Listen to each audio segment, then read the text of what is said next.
구체적으로 성결에 대한 말씀이죠. 진을 성결케 하라. 그리고 가정을 성결케 하라. 말하자면 5장의 내용은요, 우리가 살고 있는 전체, 우리의 삶의 터전을 정결케 하라. 그런 말씀이고요. 6장에서는 몸에 대한 성결입니다. 몸. 하나님의 백성들은 거룩하신 하나님을 섬기기 때문에 거룩하지 않고는 하나님께 나아갈 수가 없는 거죠. 그래서 거룩한 삶. 지금 이스라엘 백성들이 광야를 출발하기 직전이잖아요. 시내산에서 출발해서 38년이라고 하는 긴 여정을 가야 되는데, 그곳이 광야든 어디든 상관없이 그들이 거하는 곳은 다 어디든지 성결해야 된다. 그곳이 광야든 그것이 산이든 어디든 하나님의 백성들은 사는 곳 그 자체가 거룩한 곳이 되어야 된다. 오늘은 특별히 우리 몸의 거룩에 대한 규례인데, 2절에 보면 이스라엘 자손에게 고하여 그들에게 이르라. 남자나 여자, 여기 줄 봅시다. 남자나 여자가 특별한 서원, 곧 나시린의 서원을 하고 자기 몸을 구별하여 여호와께 드리거든. 그러니까 나시린은 두 가지 종류인데요. 태어날 때부터 나시린이 있어요. 날 때부터. 삼손 같은 경우는 태어날 때부터 나시린이잖아요. 여기서 말씀한 나시린은 태어날 때부터 나시린이 아니고 여자든 남자든 자원해서, 그리고 일정 기간입니다. 삼손 같은 경우는 평생의 나시린이죠. 태어날 때부터 죽을 때까지 그런 나시린이 있고, 오늘 본문에서 말씀하는 나시린은 일정 기간이에요. 일정 기간. 남자든 여자든 일정 기간 어떻게 해서 자원해서, 태어날 때부터가 아니라 자원해서 내가 하나님 앞에 내 몸을 거룩하게 드리겠다라고 서원한 경우 어떻게 할 것이냐, 그런 겁니다. 자원할 수가 있다. 남자도 여자도 다 할 수가 있다. 그러면 자원했으면 어떻게 해야 되느냐? 3절, 포도주와 독주를 멀리하고 포도주의 초나 독주의 초를 마시지 말고 포도즙도 마시지 말고 생포도나 건포도도 마시지 마라. 이유는 자기 몸을 구별하는 모든 날 동안에는 포도나무 소사는 씨나 껍질 하나라도 먹지 마라 그랬어요. 그 당시는 이제 사람의 쾌락을 위해서 만든 것이 포도주, 포도즙, 독주 이런 거잖아요. 그 원료가 뭐냐면 포도예요. 그러니까 원료까지도 먹지 말아요. 오늘날로 말하면 소주, 또 흔히 크리스찬도 많이 마시고 있는 맥주도 술이에요. 어떤 사람들은 맥주를 뭐 술이 아니라고 생각하고 막 마시는데, 왜 술이 아닙니까? 도수가 낮은 것뿐이지 맥주도 술이에요. 흉내도 내서는 안 돼요. 여기 보니까 씨도 먹지 마라. 씨. 술이 만들어지는 술의 원료까지도 먹지 마라. 씨까지도 먹지 마라. 그런 거예요. 그 다음에 5절, 그 서원을 하고 구별하는 모든 날 동안은 삭도를 어떻게 되지 말라요? 도무지 되지 마라. 머리를 자르지 마라. 도무지 되지 말고 자기 몸을 구별하여 여호와께 드리는 날이 차기까지 그는 거룩한 즉 그 머리털을 길게 자라게 해라. 머리라고 하는 것은요, 머리카락을 얘기하는 건데, 인간의 머리는 가장 중요한 것 중에 하나예요. 물론 심장도 중요하죠. 근데 사실은 이 모든 기능이 머리에 들어있어. 이게 뇌를 다치면 이 아래 모든 이 기능들은요 다 마비가 돼요. 그러니까 머리털, 머리카락, 이것은 가장 중요하다고 생각하는 거예요. 그래서 머리카락을 밀지 마라. 절대로 삭도를 대지 마라. 머리를 길게 그 서원한 날 동안에는 머리털을 하나라도 깎으면 안 된다.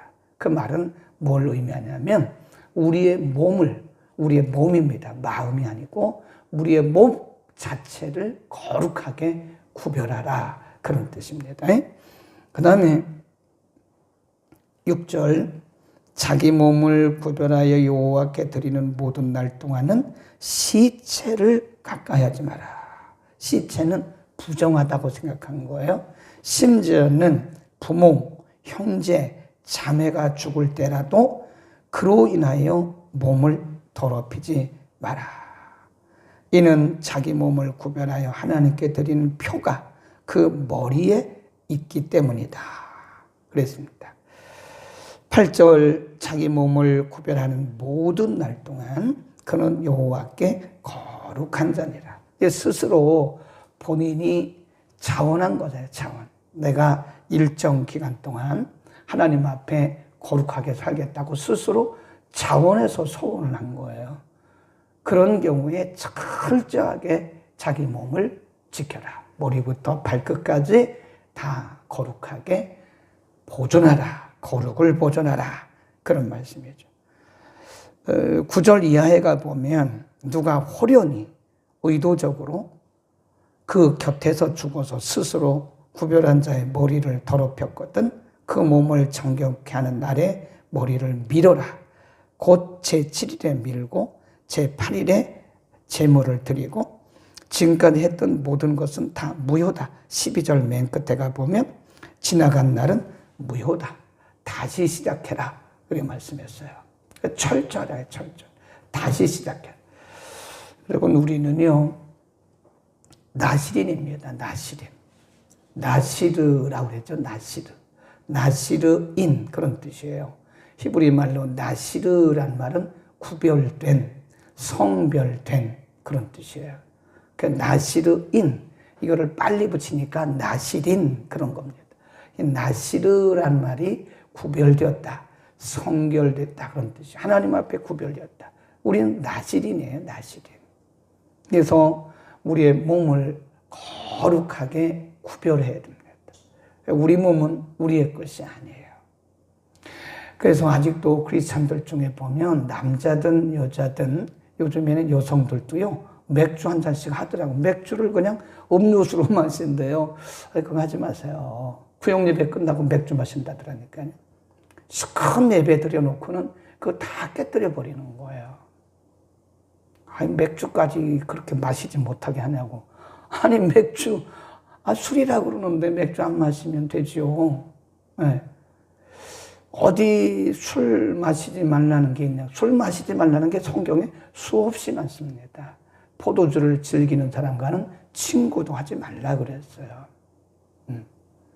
아마 우리도 이렇게 많은 성도는 아니지만 조사를 해보면 아직도 이 주초 문제를 담배를 피는 사람은 없는 것 같아요. 요즘에는. 아직도 담배 피면요 사람들이 조금 이상하게 봐요. 예. 요즘에는 담배 피는 사람은 믿는 사람이든 안 믿는 사람이든 담배 피는 사람 별로 없어요. 크리스찬들 중에서도 우리 교인들 중에서 담배 피는 사람은 별로 없는 것 같아요. 얼마 전까지만 해도 몇 년 전까지만 해도 남성들 중에 담배 피는 사람들이 있었어요. 집사님 동에도 있다니까요. 지금도 집사님 쪽에 술 마시는 사람이 있어요. 중직자는 아니겠죠. 설마 안수 집사님이나 장로님 중에 술 마시는 사람은 없겠죠. 난 없다고 믿습니다. 있다면 본인의 문제죠. 빨리 정리해야죠. 제가 아는 어떤 장로님은요 기업을 하더라고요. 큰 기업을 하는데 그래서 비즈니스 때문에 많은 사람들을 만나잖아요. 근데 저녁에 안 만나요. 저녁에 만나면 술을 마시게 된대요. 꼭 점심에 만나요. 점심에 술 마시는 사람이 있어요? 아직도 한나절이 더 남았는데 점심에 술 마시고 해롱해롱 하면 사업을 어떻게 합니까?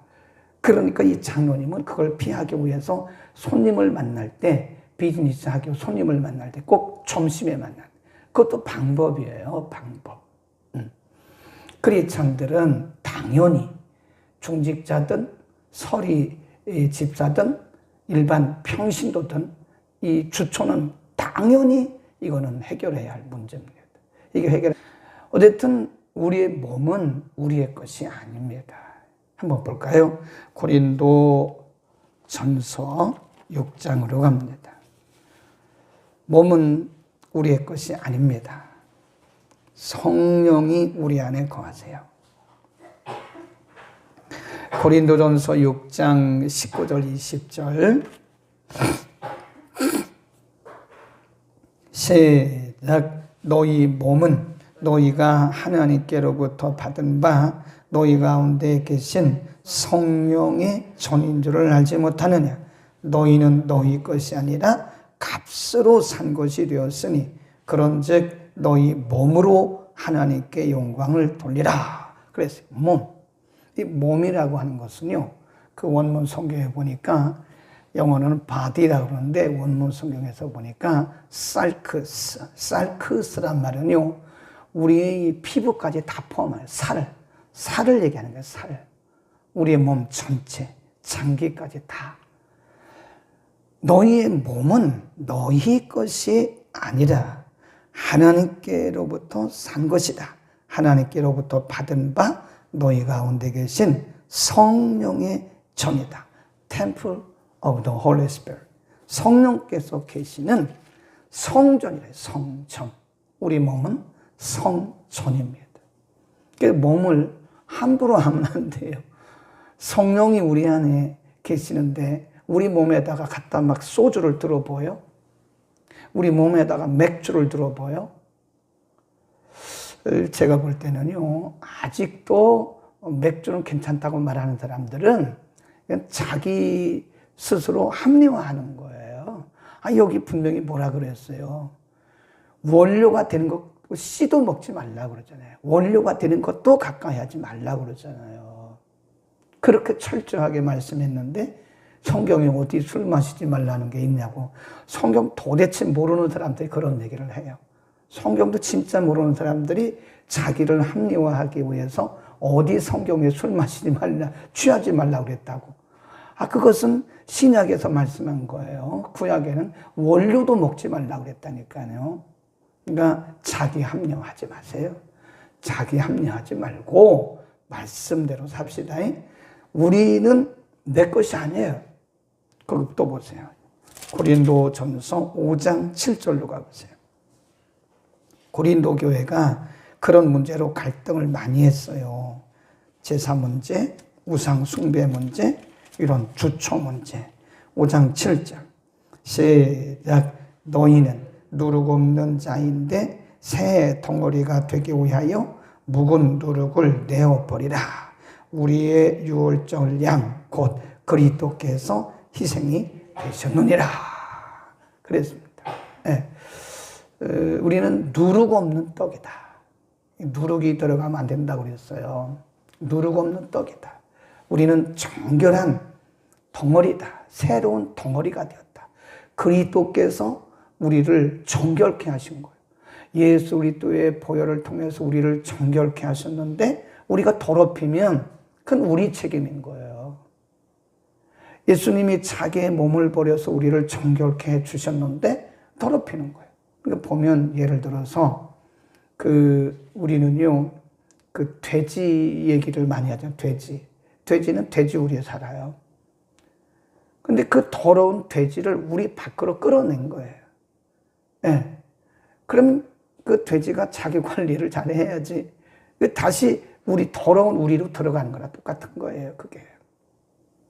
우리는 새 덩어리입니다. 그리스도께서 우리를 새롭게 한 덩어리예요. 경건이라는 게 굉장히 중요해요. 신앙과 경건 같이 가는 겁니다. 아무리 믿음 해도 우리의 삶이 경건하지 않으면 이 믿음이 온전해질 수가 없어요. 거기다 써놓으세요. 믿음과 경건, 믿음과 절제 같이 가는 거예요. 네? 어떤 크리스찬들은요, 맥주 한 잔 해야 아주 품격 있는 크리스찬인 줄 아는데 엉터리 크리스찬이에요. 저는 그렇게 봐요. 안 됩니다. 우리는 새덩어리요, 새덩어리. 평신도든 목회자든 누구든 이것은 경건의 문제. 우리가 경건한 삶을 살기 위해서는 이 세속적인 것을 하나씩 떨어내지 않고는 안 돼요. 도박 이런 것들도 사실은 굉장히 위험한 겁니다. 우리의 정신 세계를, 우리의 영적인 세계를 흐려놓고 더럽혀 놓는 게 도박입니다. 마약, 이것은 더욱 안 되는 거죠. 더욱 안 되는 거죠. 그런 것들은 우리의 신앙생활에 도무지 조금도 1%도 도움이 안 되는 거예요. 그러니까 우리가 참 경건한 생활, 절제된 생활을 한다는 게 이게 쉽지가 않습니다. 이게 하나하나 끊어내야 돼. 우리가 개인적으로 봐도 우리가 기도 생활하고 예배 생활하는데 나실인 아니 나실인. 우리는 나실인, 그리스도 안에서 나실인이에요. 그리스도께서 우리를 새로운 덩어리가 되게 하셨기 때문에 그리스도 안에서 새로운 덩어리예요. 새로운 덩어리. 새로운 나실인이에요. 그래서 우리가 예배 생활하는데 그 술 한잔 하씩 하고 그 예배가 되겠습니까? 정신이 오락가락 해가지고. 그 담배 피고 본인의 양심의 문제고 본인의 신앙의 문제인데 이렇게 이런 문제가 나오면 제가 강하게 얘기하잖아요. 그럼 알아들어야지. 알아듣고 그걸 빨리 정리를 해야지. 그렇죠? 아니 뭐 딴 교회는 안 하는데 왜 이 교회는 그렇게 목사님이 그걸 가지고 그렇게 얘기를 하냐고. 아, 저니까 얘기하는 거지 누가 얘기합니까? 응? 그 얘기를 안 하는 교회는 좋은 게 아니에요. 그게 좋은 게 아니라고요. 난 그래서 큰 교회 가려고 그런다고. 아, 가세요 그러면. 그것 때문에 가냐면 저는 책임이 없어요. 나는 그것이 목사님이 자꾸 그 문제 얘기해서 나는 마음에 걸려서 간다고. 아, 그건 자기 책임이죠. 그 문제도 해결하는데 뭐 그 교회 간다고 그게 뭐 해결되겠습니까? 안 되는 거죠. 본인의 문제, 본인의 문제. 그러니까 우리는, 여러분은 괜찮은데 괜히 여러분에게 제가 소리를 쳤어요. 여러분 아닌데 일반적으로 그렇다는 거예요. 일반적으로 우리는 다 뭐라고요? 우리는 새 덩어리입니다. 새 덩어리. 예, 누룩 없는 떡이에요. 우리 몸에는 거룩한 성령이 계세요. 우리는 성령의 전입니다. 성령의 전. 그래서 우리가 스스로 나신이 되겠다고 소원은 안 했지만 신약에 와서는 우리는 다 나신인이에요. 예수 그리스도께서 자기 몸을 버려서 우리를 사신 거예요. 그리고 성령이 우리 안에 계신 거예요. 그래서 우리는 거룩한 나실인입니다. 아멘. 우리는 나실인으로 우리 주님 오시는 그날까지 경건하게 살아갑시다. 항상 경건과 신앙은 같이 가야 됩니다. 아무리 뭐 그래도 경건한 삶이 함께 이어지지 않으면 그 신앙은 건강한 신앙이 아닙니다. 기도하겠습니다. 은혜를 베푸시는 거룩하신 아버지, 오늘 거룩한 백성의 도리를 가르치면서 비록 이들이 시내산을 출발해서 가나안을 향해서 가는 광야 여정일지라도 어느 곳에 거하든지 진을 거룩하게 하라고 그러셨고 가정을 거룩하게 하라고 말씀하셨고 오늘 말씀에서는 우리의 각 사람의 몸을 거룩하게 하라고 구별하라고 말씀하셨습니다. 하나님, 우리가 그리스도 예수 안에서 정결케 된 예수 그리스도의 보혈을 통하여 정결케 되고 성령이 우리 안에 거하시는 거룩한 성전임을 언제나 잊지 말게 하시고 우리가 인간의 육신의 쾌락을 즐겨하는 세상적이고 세속적이고 세상 사람들이 즐겨하는 것들로부터 우리를 구별하여 우리 주님이 오시는 그날까지 우리의 생명이 다하는 그날까지 거룩하고 정결한 구별된 삶을 살아 정결한 신부처럼 우리 주님 맞을 준비하게 하옵소서. 우리 지체들 중에는 아직도 이런 문제를 해결하기 어려워하는 분들도 있습니다. 성령이여 저들에게 힘을 주시고 능력을 주소서. 절제할 수 있는 힘과 능력 그리고 정리할 수 있는 힘과 능력을 주소서. 저들도 모두가 다 말씀과 성령 안에서 경건한 삶을 살아갈 수 있도록 도와주옵소서. 우리가 저들을 정죄할 수는 없으나 저들을 위해서 함께 기도하고 또 본인들도 함께 기도하고 하나님이 원하시고 기뻐하시는 정결한 삶을 살아가게 하옵소서. 예수 그리스도의 이름으로 기도드립니다. 아멘.